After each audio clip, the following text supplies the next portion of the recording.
Nasa kote ng pulisya ang isang lalaki na may nakabinbing kaso ng attempted murder sa isinagawang operasyon sa Zamboanga del Sur. Ang balita mula kay Patrolwoman Luis Marie Conde.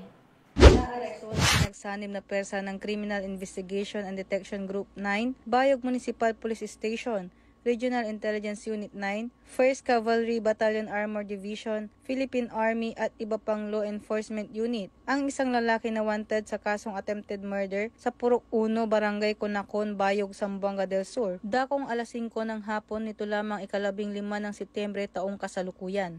Kinilala ang suspect na si alias Jose, 62 anyos, may asawa at residente ng Barangay Liniensa, Pagadian City, Zamboanga del Sur. Ang pag-aresto ay isinagawa sa bisa ng warrant of arrest para sa kasong attempted murder na nakasampa sa criminal case number na 17081-2K23 na inilabas ni Honorable Romeo Tenorio Descallar, presiding judge ng Branch 19, 9th Judicial Region, Pagadian City, noong May 18, 2023. Ang kaso ay may inirekomendang piyansa na nagkakahalaga ng 120,000 pesos habang dinala naman ang akusado sa CIDG RSOT sub-office para sa kaukulang disposisyon. Ayon sa pamunuan ng PNP, patuloy nilang isinasagawa ang maigting na operasyon laban sa mga wanted person upang tiyakin na ang may sala ay mananagot sa batas at upang mapanatili ang katahimikan at kaayusan sa mga komunidad.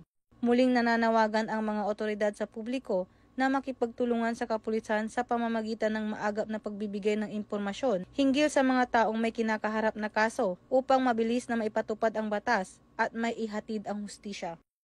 Mula dito sa Zamboanga Peninsula, ako ang inyong PNN correspondent, Patrolwoman Luis Marie Conde, alagad ng batas, tagataguyod ng balitang pulis.